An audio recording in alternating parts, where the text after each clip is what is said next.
अपने टीवी से मत हटना, रोंगटे खड़े कर देगी ये खबर। आप हो जाएं होशियार। वो 3 साल की मासूम है जिसने झेला है असहनीय दर्द, जिसका दर्द भयानक है। उसे दर्द के बदले मिला मुआवजा। समाज की चौंकाने वाली हकीकत। कैसे होगा इस समस्या का हल?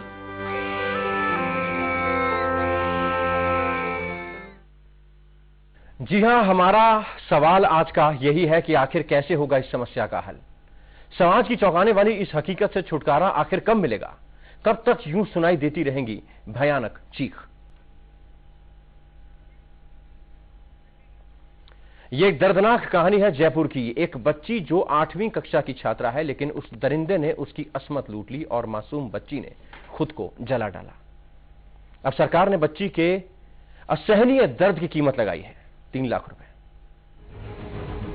जयपुर की 8वीं में पढ़ने वाली नाबालिग से बलात्कार हुआ, लेकिन शर्मसार करने वाली इस घटना ने उस मासूम को इतना दर्द दिया कि उसने खुद को आग के हवाले कर देना ठीक समझा। करीब 45% झुलसी बच्ची को अस्पताल में भर्ती कराया गया तो बच्ची को सरकार ने दर्द के बदले 3 लाख रुपए का मुआवजा दे दिया। फिलहाल 16 साल की पीड़ित की हालत गंभीर है। पीड़िता नाबालिग होने के कारण उसके नाम से एफडी करवा के दी गई है। 1.5 लाख रुपए की 2 एफडी दी गई है। मासूम बच्ची का आरोपी पुलिस के शिकंजे में तो है, लेकिन चेहरे पर कोई शिकन नहीं। पीड़ित बच्ची आरोपी के घर में ही परिवार के साथ किराए पर रहती थी, लेकिन उसे मिली दर्दनाक सजा। तो पुलिस अधिकारी द्वारा और मजिस्ट्रेट महोदय द्वारा लिए गए बयानों में उसने ये बताया कि मेरे साथ एक लड़के ने दुष्कर्म किया और एक अन्य लड़का रोशनदान में से देख रहा था। चूंकि मेरे साथ दुष्कर्म हुआ है, इसलिए मैंने अपने आप पे केरोसिन डाल के और स्वयं को आग लगा ली। फोन देना, एक बार मम्मी को फोन करना है। फोन घर पे नहीं था, मम्मी लेके आ चुकी थी, उस दिन गलती से लेके आ गई थी मम्मी। बोले फोन देना भैया, एक बार मम्मी को फोन करना है, पूछना मतलब शाम को सब्जी क्या बनाए क्या नहीं बनाए। तो उसने बोला कि ठीक है ना। उसने फोन दिया, जैसे मतलब मेरी सिस्टर आगे हाथ बढ़ाई फोन लेने के लिए, उसने हाथ पकड़ लिया। बच्ची अस्पताल में जिंदगी और मौत की जंग लड़ रही है और चीख चीख कर यही सवाल कर रही है कि कब तक, आखिर कब रुकेंगी बलात्कार की घटनाएं। इस समय जयपुर से मनोज। बॉलीवुड अभिनेता अक्षय कुमार ने भी कहा है कि रेप के आरोपियों को फांसी की सजा देनी चाहिए। तो सरकार को बहुत बड़े बड़े कदम उठाने चाहिए। अगर जब तक बड़े बड़े कदम नहीं उठाएंगे, बड़े बड़े एग्जाम्पल नहीं रखोगे इन आदमियों के सामने, कुछ ये सुधरने वाला नहीं है। 1, 2, 4 जगह बराबर केसेस को पकड़ के रखोगे और मतलब even if it comes to death penalty, that is the right decision because this is not going to improve. You have to take severe action and that is it. और हमसे बातचीत करने के लिए खास मेहमान स्टूडियो में मौजूद है। जानी मानी वरिष्ठ वकील बरलाली बसाक हमारे साथ मौजूद हैं। सामाजिक कार्यकर्ता टीना शर्मा जी हमारे साथ मौजूद हैं। दिल्ली से मनोवैज्ञानिक डॉक्टर निशा शर्मा भी हमारे साथ मौजूद रहेंगी और साथ ही देहरादून से उत्तराखंड के पूर्व डीजीपी कंचन राय चौधरी हमारे साथ मौजूद हैं। सबसे पहले टीना जी आपके पास आता हूं। आप लगातार इस मुद्दे पर आवाज उठाते रहे हैं हमेशा। ये चीखें कब रुकेंगी? सख्त कानून भी बना दिए गए, बावजूद उसके नतीजा वही ढाक के 3 पात। देखिए, सख्त कानून बनाए गए। मैं हमेशा से एक बात को कहती हूँ कि देखिए आईपीसी, सीआरपीसी एक डिकेट्स को केटर करती हैं। मतलब 40, 50 साल, 60 साल कानून में कोई चेंजेस नहीं आते। बट हमारे यहाँ जो 2013 में भी एंटी रेप लॉज बने हैं, जो निर्भया कांड के बाद बने हैं, उनमें भी कहीं ना कहीं कमियां हैं। आप मतलब कुछ ऐसी चीजें हैं जो मुझे लगता है कि जुडिशरी, पॉलिटिकल विल पावर, समाज, एनजीओ जो इसमें काम कर रहे हैं, सबकी एक कलेक्टिव एक रिस्पॉन्सिबिलिटी बनती है। और सबसे बड़ी बात जो मैं इसमें कहना चाहूंगी कि देखिए, इतना सब कुछ होने के बाद भी जो सरकारें महिलाओं के मुद्दों को लेकर, चाहे वो अरविंद केजरीवाल की आम पार्टी कहिए, चाहे भाजपा कहिए, चाहे कांग्रेस कहिए, जो सत्ता में, शासन में राज करते हैं, जैसे ही वो पावर में आते हैं ना तो उन्हें रिजर्वेशन दिखता है, ना ही उनको महिलाओं के बच्चियों के रेप दिखते हैं। ये दिन रात होने वाले केसेस आयोग को दिखते हैं। एक तरह से सेरेमोनियल है सब कुछ, सिर्फ एक फॉर्मेलिटी की जाती है। मैं आपसे ही पूछना चाहूंगी कि एक अगर पॉलिटिकली मोटिवेटेड केस है तो आधे घंटे में एफआईआर हो जाती है। मैं 15 दिन से जा रही हूं पार्लियामेंट स्ट्रीट थाना की, मेरे को एक केस की एफआईआर करानी है, उसके सबूत दे दिए हैं, प्रेमिसेस सारे डॉक्यूमेंट्स दे दिए हैं, पर एफआईआर नहीं हो रही है। जब मेरे और आप जैसे आदमी की सुनवाई नहीं है तो क्या इस देश में उस आदमी की सुनवाई है जो 100 रुपए कमाने के लिए भी पता नहीं किन परिस्थितियों में गुजरता है सारा दिन? तो हमारा सिस्टम डेफ एंड डम्ब है। और सबसे बड़ी जिम्मेदारी मैं कहना चाहूंगी कि पॉलिटिकल पार्टियों की बहुत बड़ी जिम्मेदारी है, जहां आधी आबादी का वोट बैंक ये लेते हैं वहां ना महिलाओं के लिए विमेन शेल्टर्स हैं और ना ही महिलाओं के लिए कोई एम्पावरमेंट इन्होंने किया है। कानून बना दिए गए हैं लेकिन पुलिस ठीक तरीके से काम नहीं करती है। वरिष्ठ वकील बरलाली बसाक भी हमारे साथ मौजूद है। मैम, आप क्या कहेंगी, क्या पुलिस ठीक तरीके से काम करती है या पुलिस उन लोगों को बचाने की कोशिश करती है जिनकी कहीं ना कहीं पैरवी होती है, और ऐसे में जो पीड़ित होता है, विक्टिम होता है, उसके राइट्स, उसके अधिकार क्या होते हैं? देखिए, पहले तो हमारे जो एंटायर पुलिसिंग सिस्टम है, हम तब से बात कर रहे हैं इस मुद्दे पे कि पुलिसिंग सिस्टम का रेफॉर्मेशन होना बहुत ज़रूरी है। यहाँ पे एक पर्टिकुलरली एक इन लोग को एजुकेट करना बहुत ज़रूरी है, because otherwise the system is failing all the time. Because जो इनिशियल अब जो मतलब कोई भी क्राइम होता है तो आप पुलिस स्टेशन ही जाएंगे कंप्लेंट दर्ज करने के लिए। मोस्ट ऑफ द टाइम्स हम जो देखते हैं कि आप कंप्लेंट लेके जाते हैं लेकिन एफआईआर दर्ज नहीं होती है। There is a lot of delay dally tactics in all these things, especially ऐसे टाइप ऑफ क्राइम में जहां पे रेप होती है एंड ऑल दैट। यहाँ पे एक मजाक बनाया जाता है, मतलब इतना डिले हो जाता है पुलिस, मतलब they are not vigilant enough. I think the first step is that they should be vigilant enough, they should be aware. अगर कोई विक्टिम आ रहा है मतलब उनका बात सुना, मतलब ठीक से सुनना चाहिए और उसको कंप्लेंट लेना चाहिए फर्स्ट। उसके बाद आता है द कोर्ट सिस्टम। अब कोर्ट के भी थोड़ा सा प्रोसीजरल, अभी सामरी कोर्ट्स हो गया, सामरी ट्रायल्स हो गया, तो उसमें थोड़ा सा फास्ट प्रोसीजर हो गया। लॉ में भी काफी चेंजेस आए हैं आफ्टर द निर्भया कांड, मतलब लॉ में भी काफी सारे चेंजेस हमने देखे। रेप के डेफिनेशन वो लोग दे हैव रेप के डेफिनेशन भी वो लोग मतलब अमेंड कर चुके हैं। तो सारा कुछ है, द प्यूनिटिव मेजर्स बोलिए, जो पनिशमेंट है it's become much more severe. जो gang rape, the entire punishment system has changed. लेकिन ये खौफ जो है वो एक मानसिकता चेंज होने की जरूरत बहुत ज्यादा है। जब तक आदमियों का मानसिकता, society, the mind frame change नहीं होंगे तब तक कोई भी बदलाव लाना असंभव है। मानसिकता में जब तक बदलाव नहीं आएगा तब तक बहुत मुश्किल है ये सब रोक पाना। और हमारे साथ कंचन राय चौधरी, एक्स डीजीपी उत्तराखंड भी मौजूद हैं। कंचन जी, आपकी राय भी लेना चाहूंगा, क्या पुलिस जितनी शिद्दत से काम करना चाहिए पुलिस को उतनी शिद्दत से काम करती है? मैं इसमें अपनी राय में कुछ सुझाव देना चाहूंगी। ये बहुत अति हो चुकी है, इतने रेप्स होना, छोटी छोटी लड़कियां भी सुरक्षित नहीं हैं। तो हमें प्रायोरिटी से काम करना जरूरी है, जिसका मतलब है कि एक रेप के लिए अलग से पुलिस स्टेशन में कुछ सेटअप होना चाहिए, जिसमें वो फौरन जब कोई लड़कियां गायब होती है उस वक्त, ये जो यूपी का केस था उसमें वो एक रात पहले से लड़कियां गायब हो गई थी, लेकिन पुलिस ने उनके 2 लोगों को खैर सस्पेंड किया है, लेकिन टू लिटिल टू लेट, उसमें उन्होंने कुछ नहीं किया।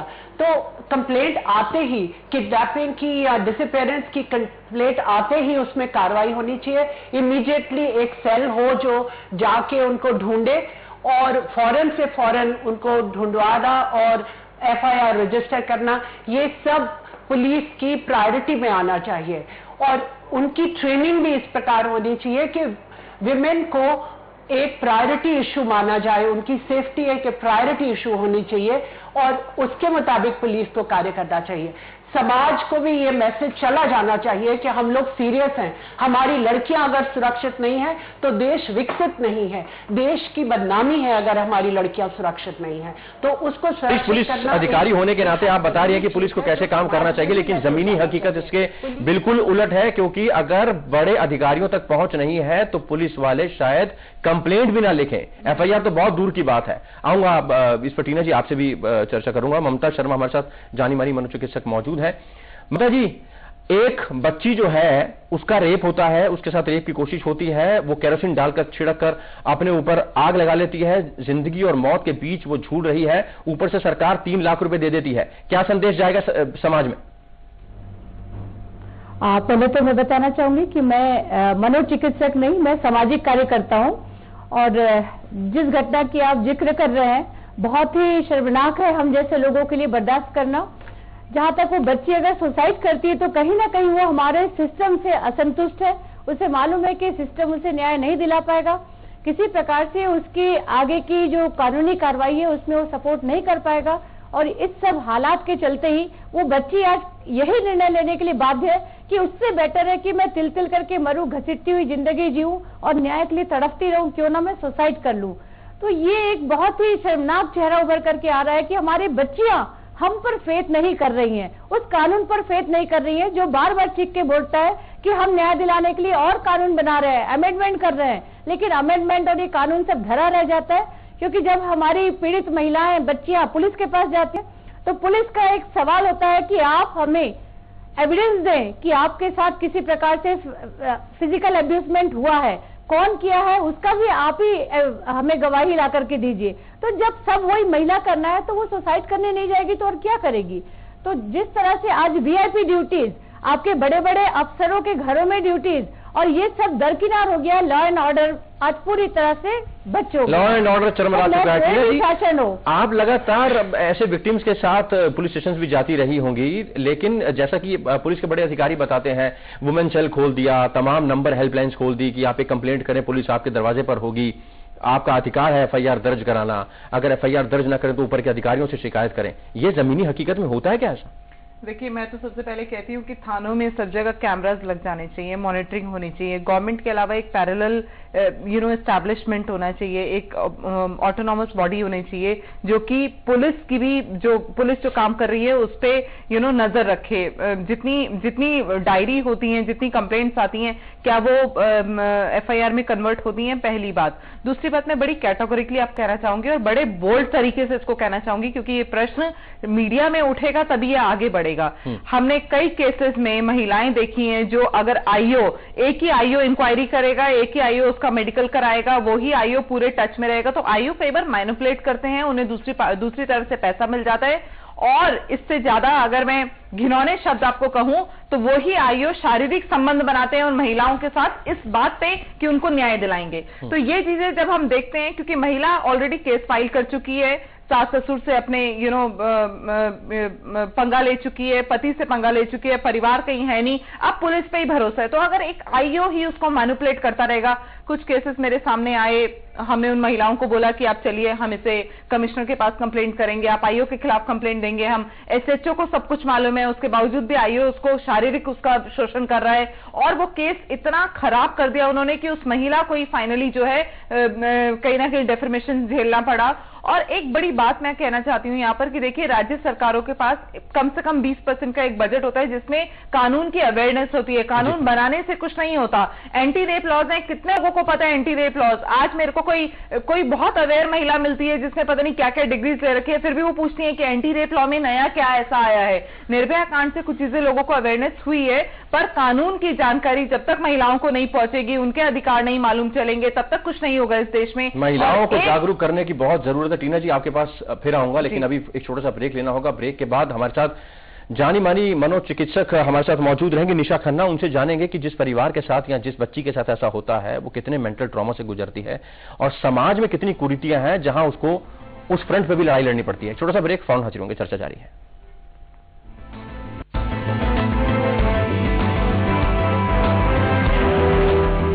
Laminate wooden flooring with German technology. Get ready to be floored.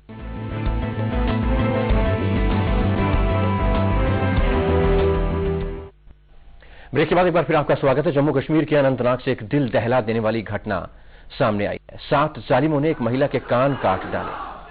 पहले इन लोगों ने महिला का पीछा किया और फिर इसका विरोध करने पर बुरी तरह जख्मी कर दिया। पीड़ित छात्रा बताई जा रही है। इसका इलाज नगर के अस्पताल में जारी है। स्थानीय लोग खासे गुस्से में और विरोध प्रदर्शन करके अपनी नाराजगी का इजहार कर रहे हैं। इस बीच पुलिस ने 7 आरोपियों को हिरासत में ले लिया है।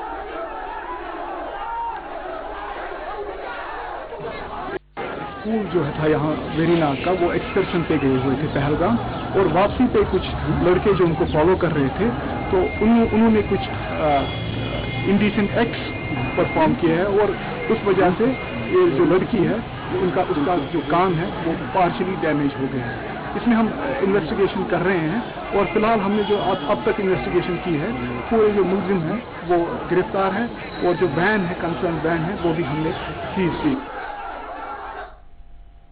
टीना शर्मा हमारे साथ मौजूद हैं, जानी मानी सामाजिक कार्यकर्ता। टीना जी, आपने ये खबर भी देखी होगी, कहा जा सकता है कि महिलाओं का जीना मुहाल हो चुका है। एक छात्रा स्कूल में पिकनिक मनाकर या कहीं घूमकर अपने घर वापस आ रही है, साथ छात्र उसके साथ जो लोग हैं वो पीछा करते हैं, कान काट देते हैं अगर वो विरोध करती है तो।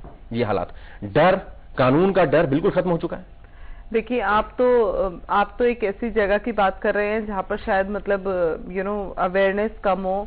हम अगर घर से बाहर निकल जाएं वॉक करने के लिए, रनिंग करने के लिए, और अगर आपने शॉर्ट्स पहने हैं, केपरीज पहनी है, और अगर आपके पास गाड़ी नहीं है तो हर रिक्शा वाला रुकेगा, हर गाड़ी वाला रुकेगा, आपको इशारा करेगा और आपको इतने गंदे इशारे करेंगे कि आपको वो बिल्कुल आप समझेंगे कि आप अवेलेबल है और कुछ पैसा देकर आप उनके साथ जा सकती हैं।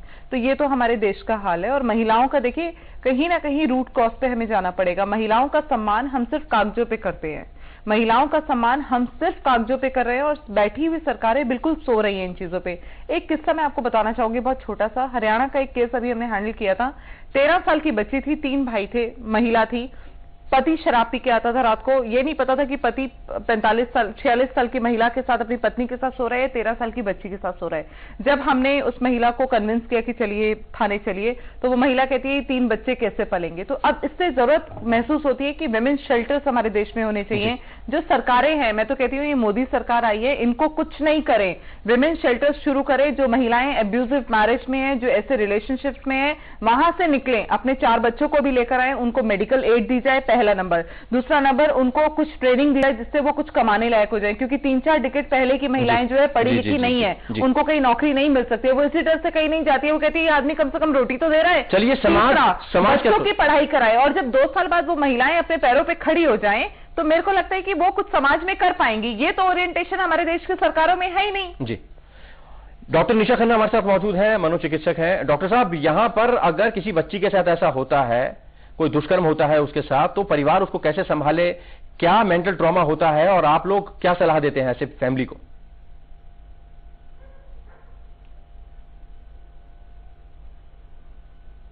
देखिए, अगर किसी के साथ भी ऐसा हादसा होता है, the person is emotionally, mentally as well as physically weak. अगर आप सोशली भी बालेंगे तो मैं बोलूंगी ऐसा इंसान सोशली भी वीक हो जाता है। कहीं ना कहीं इन सब चीजों के लिए अगर हम सोचें तो हम सब जिम्मेदार हैं। जैसे कि अभी टीना जी बात कर रही थी, मैं उनको सुन रही थी आपसे, उसमें मैं एक चीज कहूंगी, बहुत बार ऐसे ऑलरेडी बहुत सारे शॉर्ट स्टे होम्स हैं, ऐसे बहुत सारे vocational training centres government of India ने खोल रखे हैं। बट मैंने बहुत बार भी देखा, इवन कई बार मैं भी एज सोशल वर्क किसी को जॉब ऑफर करती हूँ, तो ऐसी लड़कियां इमोशनल इतनी वीक होती हैं कि वो उन रिश्तों से बाहर ही निकलना चाहती हैं। उनके मन में कहीं ये नहीं होता कि मुझे इंडिपेंडेंट होना है, उनके मन में ये डीड होती है कि अगर हम घर से बाहर हो गई तो समाज क्या सोचेगा, लोग क्या सोचेंगे। हम सबकी एक प्रॉब्लम बहुत बड़ी है कि हम जो कुछ भी करते हैं पहले ये सोचते हैं लोग क्या सोचेंगे, चाहे वो पहनना हो, खाना पीना हो और अपनी जिंदगी में कुछ भी करना हो। और स्पेशली इंडिया में शादी जो है वो एक टैग का काम करती है, तो बहुत सारी औरतें चाहे वो एब्यूजिव रिलेशनशिप में भी रहती हैं तो भी वो उस रिलेशनशिप में रहना चाहती हैं। समाज में जागरूकता बहुत जरूरी है और साथ ही साथ कई बार ऐसी परिस्थितियां होती हैं कि लोग चाहकर भी अपनी कंप्लेंट नहीं कर पाते हैं। हमारे साथ बरलाली जी मौजूद हैं, वरिष्ठ वकील हैं। आपसे ये जानना चाहेंगे, कई बार पुलिसकर्मी दबाव डालते हैं, जो कंप्लेंट करता भी है वो भी कुछ दिनों के बाद उसको लगता है कि मैं कहां फंस गया, पुलिस वाले और ज्यादा टॉर्चर कर रहे हैं, तो अपनी कंप्लेंट वापस ले लेता है। ऐसे पुलिसकर्मी जो काम नहीं करते, ऐसे डॉक्टर्स जो रेप विक्टिम का इलाज करने से मना करते हैं, उनके खिलाफ भी कड़ी कार्रवाई होनी चाहिए, ऐसे कानून है? बिल्कुल, अगर कोई there is a complete dereliction of duty तो इसमें भी स्टेप्स उठाना चाहिए और इनको भी पनिशमेंट देना चाहिए, because they are not following the duty. ये अपना ड्यूटी करने से मुकर रहे हैं, तो हम जिस उम्मीद से इनके पास जाते हैं, अगर वही ड्यूटी ना करे तो हम किसके पास जाएंगे, आम आदमी किसके पास जाएंगे। And specially in a crime like this when it's a rape, आप कहां तक भटकते रहेंगे, दर बदर आप मतलब ठोकरें खाते रहेंगे। एक तो आपके साथ इतना बड़ा हादसा हो चुका है, आप मतलब किसी तरह आप पुलिस स्टेशन पहुंचते, एक तो वो कंप्लेंट लिखना और एल्स लाइक गोइंग फॉरवर्ड, एक स्टेप आगे बढ़ाना कि इसको कंप्लेन करना चाहिए, मुझे इसमें अपना राइट और अपना हक चाहिए। सो इसको ये एक बहुत बड़ी स्टेप है पहले, उसमें अगर कोऑपरेशन नहीं मिलती है तो वो वैसे हिली हुई होती है, mentally she is absolutely traumatised the victim, तो वो किसके सहारे आगे बढ़ेंगे। तो obviously the police and the entire procedure if we see it's so slow, एक तो पुलिस स्टेशन सारे एविडेंस उन लोग को मतलब चाहिए होता है कि ऐसे कैसे हुआ, then the kind of questions that you are faced with जब कोई विक्टिम पुलिस स्टेशन जाता है उनका कंप्लेंट लेके, स्पेशली रेप विक्टिम्स, वो खुद ही मजा लेते हैं कि ऐसे कैसे हुआ, आप उसका मतलब एक्सप्लेनेशन दो, मतलब इसका और इलैबोरेट करो, व्हाई एम्बैरेस, अगर आप जा रहे हैं तो आप कंप्लेंट दर्ज कीजिए। अगर अधिकार पता है तो समझ में आती हैं चीजें, लेकिन अगर अधिकार नहीं पता है तो पुलिस कर्मियों से निपटना भी बड़ा मुश्किल होता है। हमारे साथ कंचन राय चौधरी मौजूद हैं, एक्स डीजीपी उत्तराखंड। कंचन जी, यहाँ पर जितने प्रोग्राम आप लोग चलाते रहे हैं जब आप सर्विस में थे तब भी, और कितने एनजीओज भी ये प्रोग्राम चलाते हैं, सेल्फ डिफेंस प्रोग्राम हो गया, जूडो कराटे सिखाए जाते हैं, आत्मनिर्भर बनाने की बात की जाती है, जमीनी हकीकत क्या होती है? कितनी लड़कियां आत्मनिर्भर बन पाती हैं ऐसे इंस्टीट्यूट्स में ट्रेनिंग लेकर? इंस्टीट्यूट्स में बहुत सारी ट्रेनिंग तो हुई नहीं है, जितनी होनी चाहिए उससे 1% भी नहीं है। पर आज लड़कियों को एम्पावरमेंट बहुत जरूरी है। लेकिन एक चीज मैं सबसे पहले कहना चाहूंगी कि जहां मैंने कहा कि कंप्लेंट किडनैपिंग के टाइम से दर्ज होनी चाहिए और उस पर फौरन से फौरन एक्शन होना चाहिए, और एक अलग से सेल होना चाहिए जो कि रेप विक्टिम्स के लिए हो। मैं ये भी राय देना चाहती हूँ, जो मैंने किया भी था, एक रेप ट्रॉमा सेल हो हर पुलिस स्टेशन के अटैच्ड में, जहां की फैमिलीज ऑफ रेप विक्टिम्स और रेप विक्टिम्स खुद को राय दी जाए कि वो उनकी जिंदगी खत्म नहीं हुई, वो विक्टिम है, अक्यूज्ड कोई और है, सजा उनको नहीं अक्यूज्ड को मिलनी है। और उनको उस दायरे से, उस ट्रॉमा से बाहर निकालना उस वक्त बहुत जरूरी है। और उसकी मैं बहुत स्ट्रॉन्ग राय देती हूँ कि रेप विक्टिम का एग्जामिनेशन के साथ फौरन वो ट्रॉमा रिलीफ होना चाहिए। और रेप फास्ट ट्रैक कोर्ट बना दिए गए, कड़े कानून बना दिए गए, और कई केसेस में तो सजाए मौत तक का ऐलान किया गया है, लेकिन बावजूद उसके ये केसेस, इनकी तादाद लगातार बढ़ती जा रही है। क्यों? इस पर चर्चा करेंगे छोटे से ब्रेक के बाद।